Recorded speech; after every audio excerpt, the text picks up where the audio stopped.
गाडीचा टॉप लागल्याचं कारण सांगून मागील भांडणाच्या कारणावरून मनात राग धरून तरुणावर कोयत्यानं वार करून गंभीर जखमी केल्याची घटना भिंगार इथल्या आलमगीरजवळ घडली आहे। याबाबत शिराज खान राहणार आलमगीर यांनी दिलेल्या माहितीवरनं त्यांची पत्नी आणि मुलगा हे दही आणण्याकरता चहा कॉर्नर या ठिकाणी लाकडाच्या वखारीजवळील दह्याच्या दुकानाकडे आले असता आलमगीर परिसरातील गुन्हेगारी प्रवृत्तीचा वसीम सय्यद याने गाडीचा टप लागल्याचं कारण सांगून त्याचबरोबर मागील भांडणाच्या कारणावरनं दोघांना शिवीगाळ केली आणि मोईन खान याच्या डोक्यात कोयत्यानं मारहाण केली।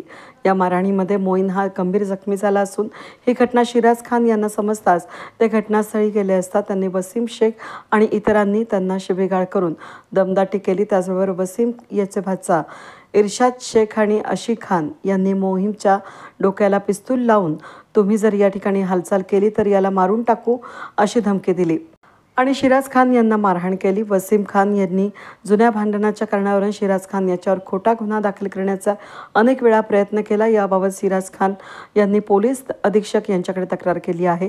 या घटनेबाबत भिंगार कॅम्प पोलीस ठाण्यामध्ये अद्याप कोणतीही नोंद करण्यात आलेली नाही। जय हिंद, जय महाराष्ट्र। माझं नाव शिराज खान, मी आलमगीर येथे मदनी मशीद पशी राहतो। माझ्या कमरेचे ऑपरेशन सांगितले साईदीप हॉस्पिटलमध्ये। माझ्याजवळ पैसे नाही, मी तिथून औषधं घेतले आणि सिव्हिल हॉस्पिटलला 3 दिवसापासून इंजेक्शन घेतोय। तर काल रात्री 10 वाजता माझा मुलगा मोईज शिराज खान याच्यासोबत येऊन इंजेक्शन घेऊन मी घरी गेलो। 10:30 पावणे 11च्या दरम्यान माझी बायको मुस्कान शिराज खान आणि ते शेजारी शाह कॉर्नर म्हणून तिथं लाकडाची वखार आहे, तिथं नवीन दहीचं दुकान झालं आहे, बाकीचं बी दुकान आहे, ते मोठं दुकान झालं आहे, तिथं दही आणायला चालले होते। तर वसीम सय्यद हे खूप मोठी यांची म्हणजे एक संघटित गुन्हेगारी चाललेली आलमगीरमध्ये। त्यांची सगळी खूप म्हणजे 15-20 घरं आहेत, 150-200 जण आहेत घरात।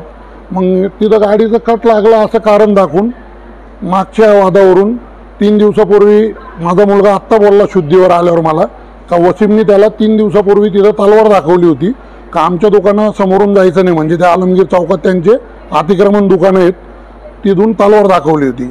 आणि मला बी रमजानला अक्सा मस्जिदमध्ये मी नमाज पडायला गेलो त्यावेळेस थोडंसं मला असं घोराघारी करून पाहिलं होतं, पण मी इग्नोर केलं, मुलगा आत्ता बोलला म्हणून कळलं। मग रात्री बायकोला आणि याला यांनी शिव्या द्यायला सुरुवात केली। त्याच्यानंतर मोहितच्या माझ्या मुलाच्या डोक्यात माझ्या बायकोसमोर कोयता मारला, तिचा विनयभंग केला, कपडे फाडले। त्याच्यानंतर मला ज्यावेळेस फोन आला ना तर मला व्हीलचेअर लवकर सापडली नाही, मी तर माझ्या गल्लीतल्या 2 जणांनी मला माझा दांडा मी घेऊन दम्मानी तिथं गेलो। मी पोहोचूस तर त्यांचे 60-70 जण जमा झाले होते, त्याच्यातील वसीम सय्यद आणि त्याचे 2 जे भाचे आहेत, मी नावं सांगतो आत्ता।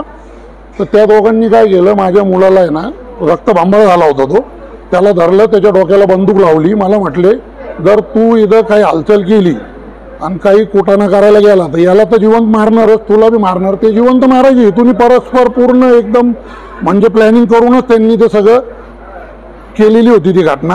याच्यात मुख्य आरोपी जो आहे ना साहेब, म्हणजे मी प्रशासनाला विनंती करतो, जसं SP साहेब झाले, माननीय डेप्युटी साहेब झाले, पत्रकार बंधूंना विनंती करतो न्याय मिळवून द्यावा। माझ्यावर ते भिंगार कॅम्प पोलीस स्टेशनला जाऊन आहे ना खोटी बातमी टाकण्यासाठी ना खूप प्रयत्न करतायत का बाबा ह्यो बंदूक घेऊन आला होता। मला हाताला आहे ना डाव्या हाताला, आता हा हात तर नाही, मला स्टिफनेस म्हणून आजार आहे, माझे बोटच वाकडे होत नाही, तर मी बंदूक आणि दगड बी घेऊ नाही शकत हातात, तर बंदूक हा विषय लांब राहिला। याच्यात मेन मुख्य आरोपी पहिला कोयता डोक्यात मारणारा वसीम शेख, त्याच्यात त्यांची सगळीच खानदान आली। आता ते नंतर नावं कळत गेले आम्हाला गल्लीत, कारण लय मोठा विषय यांचा। त्याच्यात मी नावं पहिले दिले नव्हते, इर्शाद शेख, आसिफ खान, मुनाफ सय्यद हे सगळे त्यांचे भाचे आहेत। त्याच्यानंतर अब्रार जो आहे तो मुख्य म्हणजे यांचा घरचा संघटित गुन्हेगारी चालवणारा, यांच्यावर मोक्काच लावण्यात यावं, कारण 4-5 घटना त्यांनी अशाच केल्या आलमगीरमध्ये आणि ते गुन्हे पण त्यांच्यावर दाखल आहेत। आता या लोकांनी असा प्रकार केला, मलाही मारहाण केली, मी सगळ्यांचे नावं आधी दिलेत, FIRला पण देतो, कारण एवढे नावं मला लक्षात नाही राहू द्या। आता बी शुगर माझी 384 शुगर आहे, BP आहे, हात समोर दिसतोय मोडलेला आहे, हे बोटं वाकडे होत नाही, त्याचे सर्टिफिकेट सिव्हिलचे पण आहे, दिल्ली एम्सचे पण आहेत। काय खोटं आहे माझ्याकडं आणि मी बंदूक हातात घेईन? अहो चालता आहे ना। आत्ता 4 दिवसापूर्वच सिटी केअर आपलं साईदीप हॉस्पिटलचं ऑपरेशन करायचं न्यूरोसर्जन त्यांचं पत्र आहे माझ्याकडं। तुमची मागणी काय? माझी मागणी आहे का बाबा गुन्हा रीतसर दाखल व्हावा, त्यांच्यावर मोक्काच लावण्यात यावा, कारण संघटित गुन्हेगारी आहे, मोठं संघटन आहे. पेट्रोल विकतात तिथं चोरीचा, नायलॉन मांजा विकतात, 20 रुपयाच्या पतंगावरून माझ्या मुलाला तलवार दाखवून इकडून जर गेला तर तुझे पाय कापू अशी धमकी पहिली वशिमने दिली. सगळ्या घरांनी येऊन बायकांना पण मारहाण केली.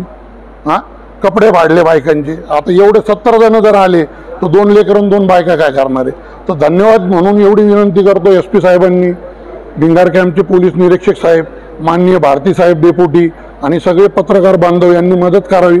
माझ्यावर आता खोटा गुन्हा टाकू नये, नाही तर मला आत्मदहन करावं लागेल. बस माझी हीच कळकळीची विनंती.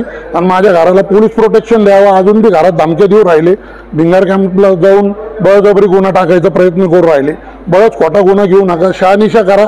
माझा दोष असेल, त्यांच्या घरात बंदुकी सापडतील रिमांडमध्ये घ्या, नाही सापडल्या तर बघा प्रशासनाला माझा निरोप खोटा नाही जाणार. जय हिंद, जय महाराष्ट्र. अस्सलाम वालेकुम.